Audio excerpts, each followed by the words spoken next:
Bliss, solusi dari limbah minyak jelantah yang tidak berguna yang kami olah menjadi produk yang penuh manfaat. Kami dari kelompok The Massive Perbandani akan mempresentasikan ide bisnis kami. Namun sebelum itu, izinkan saya memperkenalkan anggota-anggota kelompok The Massive.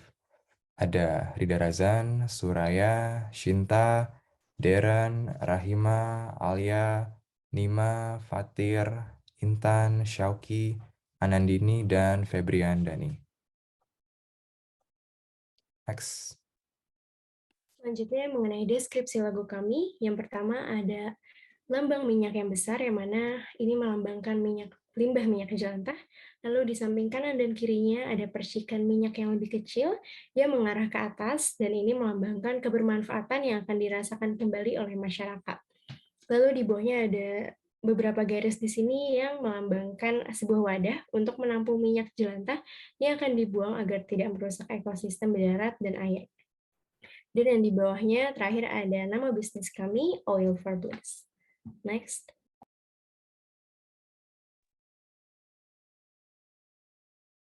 Alasan kami memilih model bisnis ini disebabkan oleh permasalahan minyak jelantah yang ada di Indonesia. Pertama, total jumlah limbah minyak jelantah yang tersedia dari berbagai pihak yang menggunakan minyak goreng adalah sebanyak 3,8 juta ton per tahun. Menurut Kayun pada 2007, limbah minyak jelantah sebagai bahan baku biodiesel dapat dikumpulkan dari berbagai sumber, yaitu dari rumah tangga sebanyak 305.000 ton, dari industri pengolahan makanan sebanyak 2 juta ton, dan dari penggunaan minyak goreng oleh hotel dan restoran sebanyak 1,5 juta ton. Yang kedua, minyak jelantah masih dianggap sekadar sampah oleh kebanyakan masyarakat level rumah tangga di Indonesia. Hal ini terbukti dari survei Kata Data Insight Center atau KIC terhadap 140 rumah tangga pengguna minyak goreng pada Agustus sampai September 2020 lalu. Survei menunjukkan hanya 35,7% responden yang tidak membuang minyak goreng bekas pakainya. Ada berbagai alasan pelaku rumah tangga tidak mengolah minyak jelantah, mulai dari tidak tahu cara mengolah jelantah, tidak tahu menjual kemana, tidak mau repot, dan menganggap minyak bekas berbahaya. Alhasil, rumah tangga yang memanfaatkan nilai ekonomi jelantah dengan menjualnya hanya 3,57%. Yang ketiga, dikutip dari Waste for Change, minyak yang telah digunakan berkali-kali ini dapat menimbulkan bahaya karena akan mengubah komposisinya serta melepaskan akrolein, yaitu senyawa yang berpotensi membawa sifat karsogenik yang bisa menyebabkan kanker. Apabila dibuang begitu saja, minyak jelantah akan membawa masalah kepada lingkungan seperti menyumbat pori-pori tanah, mengurangi kesuburan tanah, mencemari air, dan menyumbat saluran drainase. Selain itu, limbah minyak yang dibuang sembarangan akan mengapung di permukaan air dan menghalangi sinar matahari. Keadaan tersebut dapat mengganggu fotosintesis tumbuhan dan menurunkan kadar oksigen yang diterima biota laut. Next. Untuk problem selanjutnya itu limbah minyak jelantah bersifat karsinogenik yang kalau dikonsumsi rutin dengan jangka waktu yang lama akan memiliki dampak yang tidak sehat. Dan setelah diteliti, minyak jelantah ini ternyata mengandung gugus benzena yang dapat mengeluarkan senyawa dioksin. Nah, ketika senyawa dioksin ini masuk ke dalam tubuh manusia, maka sistem reproduksi sel tubuh akan terganggu dan akan menimbulkan penyakit kanker. Problem selanjutnya karena kurangnya pemahaman dan kesadaran dari masyarakat mengenai bahaya minyak jelantah yang tercermin dari tindakan membuang secara langsung minyak jelantah ke lingkungan.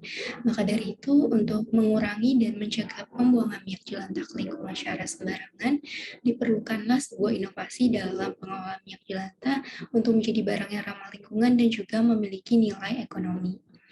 Inovasi yang akan diciptakan ini selaras dengan Sustainable Development Goals atau SDGs poin 12 mengenai konsumsi dan produksi yang bertanggung jawab dan poin 15 mengenai ekosistem darat. Next. Selanjutnya ada Company Overview and Solution. Untuk Company Overview, mengingat banyaknya limbah minyak yang tidak terolah dengan baik sehingga mencemari lingkungan, Oil for Bliss hadir untuk mengatasi masalah tersebut. Kami mengumpulkan limbah minyak jelantah dari perusahaan-perusahaan F&B besar dan pabrik-pabrik yang menggunakan minyak goreng dalam jumlah besar setiap harinya. Untuk solution, untuk mengatasi masalah tersebut, kami mengolah limbah minyak jelantah menjadi produk baru, yaitu aromaterapi, scented candles, sabun cuci, dan cairan pembersih lantai. Next.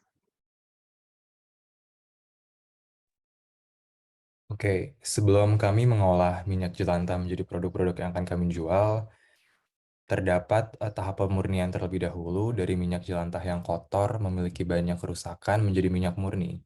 Ada 3 tahapan. Yang pertama adalah pemurnian, yaitu pengendapan dan penyaringan minyak jelantah agar terbebas dari partikel-partikel halus tersuspensi seperti protein, karbohidrat, garam, dan juga bumbu-bumbu yang pernah digunakan sebelumnya.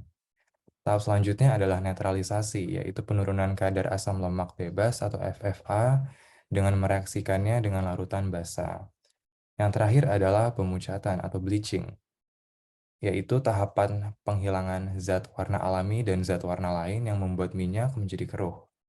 Tahap ini dilakukan dengan menambahkan bahan penyerap berupa karbon aktif sebanyak 10% dari total volume yang akan dipucatkan. Lalu diaduk dan dipanaskan selama beberapa jam.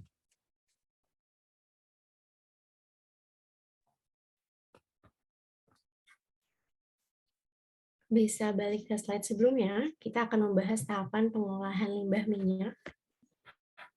Yang pertama, limbah minyak menjadi aromaterapi. Yang pertama, kita akan menjernihkan minyak jelantah dengan ampas tebu selama 2 hari, dan kita akan menambahkan bubuk jelly dan esen sebagai aroma. Selanjutnya, untuk limbah minyak menjadi scented candle, kita akan menempatkan limbah minyak ke dalam sebuah wadah dan menambahkan cairan essence, lalu kita menambahkan sebuah sumbu agar bisa dinyalakan apinya nantinya. Ketiga, untuk menjadi sabun cuci, kita akan melarutkan soda api ke dalam air dan melarutkannya ke dalam cairan limbah minyak tersebut. Lalu kita akan menambahkan jeruk nipis dan daun binahong sebagai tambahan aroma dan antibakteri. Terakhir, untuk menjadi cairan pembersih lantai, kita akan mencampurkan minyak jelantah dengan larutan soda api juga dan menambahkan bahan kimia lainnya agar bisa menjadi cairan pembersih lantai yang efektif. Next. Bisnis model dapat dibagi menjadi 2, yaitu terhadap industri dan terhadap konsumen. Industri digunakan sebagai sumber minyak jelantah, di mana kami akan langsung menghubungi perusahaan tersebut untuk mendapatkan minyak jelantah dalam jumlah yang besar. Kami yakin industri akan memberikan minyak jelantah karena dapat dibukukan sebagai CSR. Minyak jelantah tersebut kemudian akan diolah menjadi produk yang akan dijual kepada konsumen. Kami akan mengenalkan produk kami kepada konsumen menggunakan influencer pada Instagram maupun TikTok dan menayangkan iklan secara langsung pada platform tersebut. Penjualan produk kami akan dimulai dari website perusahaan, tapi seiring berjalan waktu akan bertambah ke tempat yang lain. Next.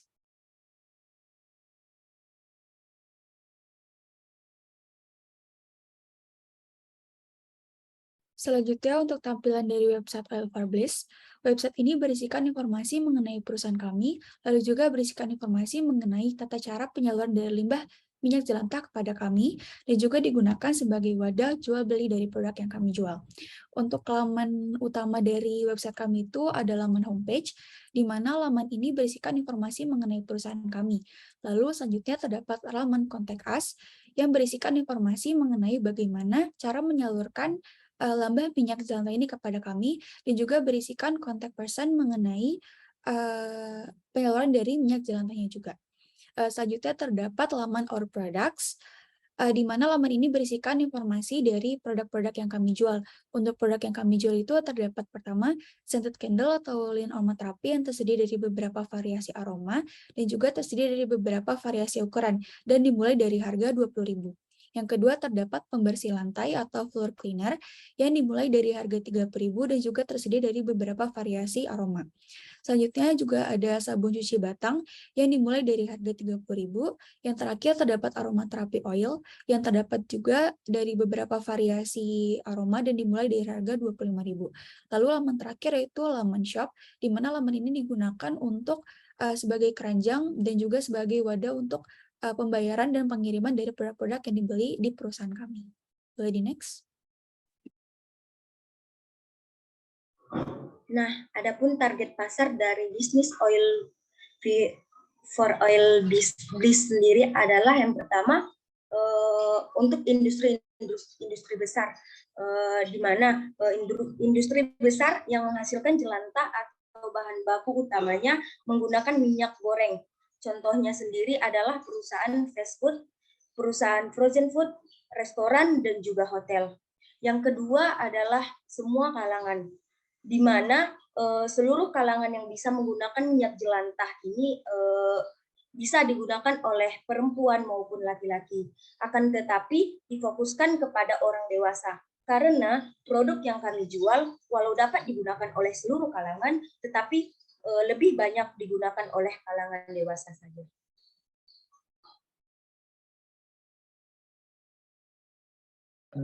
Dari Oil for Bliss ini yaitu yang di bidang lingkungan, dampak yang dapat dirasakan dari produk ini secara langsung membantu lingkungan dengan menyimpan dan mengolah kembali minyak jelantah yang sudah tidak terpakai.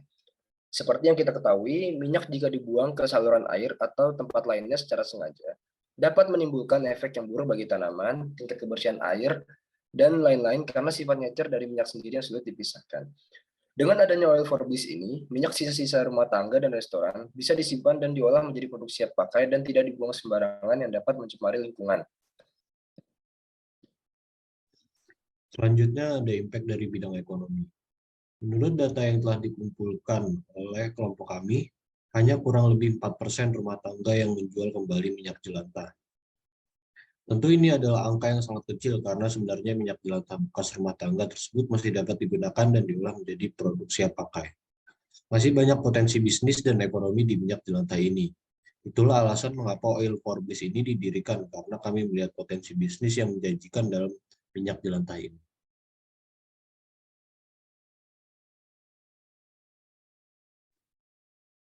Oke, selanjutnya adalah threat. Yang pertama, masih ada masyarakat yang gegap terhadap teknologi, serta kurangnya minat masyarakat untuk menggunakan barang dari hasil daur ulang. Next. Untuk overcome threat-nya, yang pertama, dengan membiasakan diri dengan teknologi, bertanya kepada orang yang menguasai, atau juga dengan melihat tutor yang sudah tersedia di berbagai platform sosial media.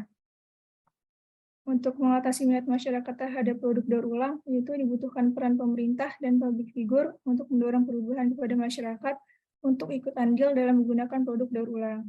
Yang ketiga, yaitu dengan mengenali kompetitor, dengan riset sosial media kompetitor, dan meninjau strategi yang akan dan sedang mereka jalankan. Selanjutnya, mengenali konsumen. Dengan fokus pada target spesifik konsumen, seperti mencari tahu hal yang menjadi prioritas mereka. Sebelum menargetkan pasar yang lebih luas, kita harus tahu harga atau kualitas yang konsumen prioritaskan. Lalu, menunjukkan diferensiasi dari kompetitor, yaitu dengan menunjukkan keunggulan dan nilai jual dari bisnis kami yang tidak dimiliki oleh pesaing. Seperti menjual minyak jelantah, dan kami bisa mengatakan kepada konsumen jika minyak jelantah yang kami gunakan merupakan minyak dengan kualitas baik. Yang terakhir, yaitu dengan meningkatkan kualitas website yang lebih menarik dari kompetitor agar konsumen tertarik dengan apa yang kami tawarkan. Next. Kompetitor analis. Di sini ada dua kompetitor. Yang pertama, Sabun Langis. Dia berlokasi di Yogyakarta. Media sosial yang mereka gunakan yaitu Instagram dan website. Jenis produknya sabun cuci pakaian. Harganya 15.000 sampai 25.000. Target pasarnya masyarakat menengah. Yang kedua, Beli Jelantah. Lokasinya di Jakarta. Media sosial yang dia gunakan, website, Instagram, dan WhatsApp. Jenis produk, scented handle, harganya sekitar 30.000, target pasarnya masyarakat menengah. Jika dibandingkan dengan bisnis kami yang berlokasi di Jakarta, yang media sosial menggunakan website, email, dan Instagram. Jenis produknya, cairan pembersih lantai, sabun cuci pakaian yang memiliki berbagai wangi, scented handle, dan aroma terapik yang juga memiliki variasi aroma seperti lavender, peppermint, dan tea tree. Harga bisnis kami yang bersaing dengan dua kompetitor itu dengan harga terendah yaitu 20.000. Namun dengan berbagai macam pilihan variasi yang kami miliki, membuat pelanggan memiliki banyak pilihan. Target pasar kita kami juga yaitu masyarakat menengah. Next. Sekian presentasi bisnis ide competition kelompok kami. Terima kasih.